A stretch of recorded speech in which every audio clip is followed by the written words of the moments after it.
காங்கிரஸ் நம்பக்கூடாது, துரோகிகள் இல்ல, அவன் எங்கள் இனத்தின் வரலாற்று பகைவன். கண்ணு முன்னாடி ஒரு தேசிய இனத்தின் விடுதலை கனவை நசிக்க நாசமாக்குன வரலாற்று பகைவர்கள்.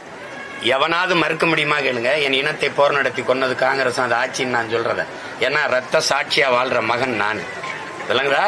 என் தம்பி பாலச்சந்திரன் வரைக்கும் கொன்னவங்க அவங்க. அதனால கொல வெறியில இருக்கேன். அதை போய் பேச கூடாது. என் நிலத்தினுடைய உரிமையை புறம் பறிச்சவன் முதலா இந்திய திணிச்சு, புரியுதா? என் மாநில உரிமை கச்சத்தீவை எடுத்து கொடுத்து அங்க வாழ்ந்த மலையக மக்கள்ல பல லட்சம் பேர் இரவோட இரவா குடியுரிமையற்றவர்களாக நாடற்றவர்களாக கொண்டு இறக்கிவிட்டு திருப்பி ராஜீவ் விஜயவர்த்தனை ஒப்பந்தத்தின் மூலமா என் இனத்தினுடைய விடுதலை கனவை நசுக்கி கல்வியை பொதுப்பட்டியல் மாநில பட்டியலிருந்து தூக்கிட்டு போயிட்டு மருத்துவ உரிமை எல்லாத்தையும் எடுத்துட்டு போய் இந்த நச்சு திட்டங்கள், இந்த அணு உலை, இந்த ஸ்டெர்லைட், இந்த மீத்தேன் ஈத்தேன் எல்லா கர்மாந்திரத்தையும் என் தலையில கட்டி இந்த காவிரி நதிநீர் உரிமையை இழக்க செய்து கொஞ்ச நஞ்ச துரோகம் அயோக்கியத்தனமும் இல்லை.